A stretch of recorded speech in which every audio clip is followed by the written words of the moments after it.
Berpikir di luar kotak terasa sangat familiar sekali di telinga kita. Namun apa sebenarnya cara berpikir di luar kotak itu? Dan bagaimana pengaplikasiannya? Nah, kali ini kita akan membahas cara berpikir di luar kotak menurut Richard Branson yang diulas dalam buku karangannya The Virgin Way. Branson merupakan industrialis asal Inggris yang dikenal karena telah mendirikan 360 perusahaan di bawah bendera Virgin Group. Branson sukses mendirikan bisnis pertama kali pada umur 16 tahun.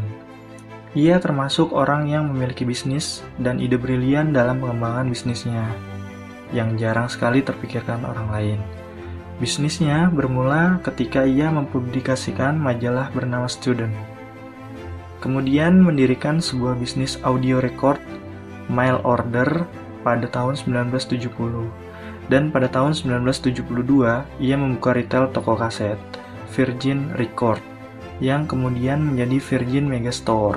Merek Virgin yang diciptakan Branson tumbuh dengan sangat pesat pada tahun 1980-an, setelah ia mendirikan maskapai penerbangan Virgin Atlantic Airways dan melakukan ekspansi untuk Virgin Records. Dan yang cukup mencengangkan, Sir Richard membangun perusahaan Virgin Galactic, wahana wisata luar angkasa. Sangat menakjubkan pencapaiannya dalam bisnis. Kita semua pasti bertanya-tanya, bagaimana dia memimpin atau mengelola semua usaha tersebut? Jawabannya sudah diceritakan secara rinci dalam buku yang ditulisnya ini.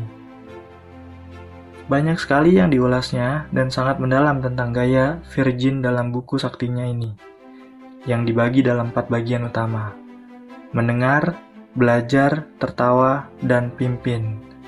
Setiap bagian merupakan kesinambungan yang selalu berkaitan menurutnya.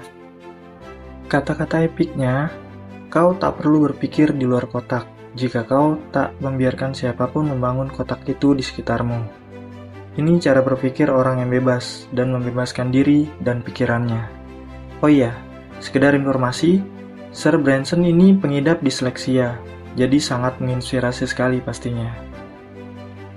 Oke, untuk pembahasan mendengar, Sir Branson mengutarakan dalam bukunya bahwa mendengar lebih banyak akan membawamu kepada kepekaan dan kecerdasan.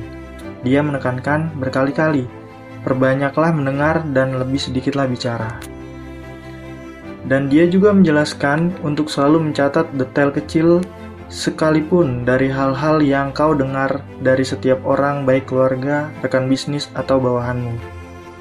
Dengarlah, kau akan kedengaran lebih cerdas, begitu kata-kata dalam salah satu subbabnya. Karena menurutnya, pendengar yang sangat juara bukan hanya menangkap yang disampaikan, tetapi juga bisa mendengar yang tidak diucapkan. Dan dia lebih suka membuat orang nyaman untuk menyampaikan pendapatnya. Bahkan, dia sering ke ruang kerja bawahannya untuk hanya sekedar menanyakan ide-idenya. Jarang sekali dia memanggil bawahannya ke ruangannya, sebab itu akan mematikan kreativitas berpikir bawahannya tersebut, begitu penjelasannya. Karena menurutnya, pemimpin yang hebat hampir pasti penyederhana yang hebat juga. Dapat memangkas argumen debat dan keraguan untuk memberikan jalan keluar yang dipahami semua orang. Dan cukup banyak trik yang dia bagikan dalam kepemimpinan di bab ini.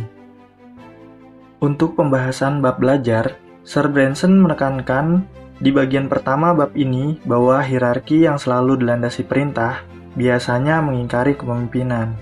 Menurutnya, bukan struktur menjadi orientasi hasil yang baik dan sehat, tetapi lebih pada cara belajar dari orang-orang yang memiliki banyak ide dan pemahaman.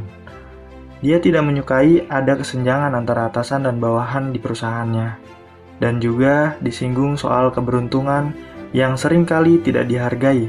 Padahal keberuntungan bila dipelajari bisa menjadi senjata yang sangat ampuh menurutnya. Banyak pembahasan lain yang sangat detail untuk menjadi acuan pembelajaran dalam memimpin dan berpikir cepat di bab ini. Untuk bagian bab tertawa, di awal Sir Branson itu mengulas tentang budaya. Menurutnya, apapun hal yang mau diciptakan dalam bisnis yang kita bangun harus memiliki budaya yang baik, dan itu pasti memerlukan waktu yang sebanding. Pemimpin yang baik, pandai dan tahu memposisikan kenyamanan. canda, tawa, dan semua bawahannya menyukainya. Begitu yang tersirat di bab ini. Dan juga tolak ukur bisnis yang baik adalah kebahagiaan semua pihak. Juga disinggung pula cara mengatasi mindset perpecahan yang sering terjadi dalam sebuah perusahaan. Banyak juga tips menganalisa tingkat kesenjangan yang terjadi dalam sebuah perusahaan. Nah, untuk bab yang terakhir, yaitu pimpin. Sir Branson menitik beratkan pada keahlian memimpin yang bisa menyesuaikan zaman. Dan semua bisnis yang dijalankan lebih mengutamakan kebaikan untuk semua pihak dan mengesampingkan persaingan menang atau kalah.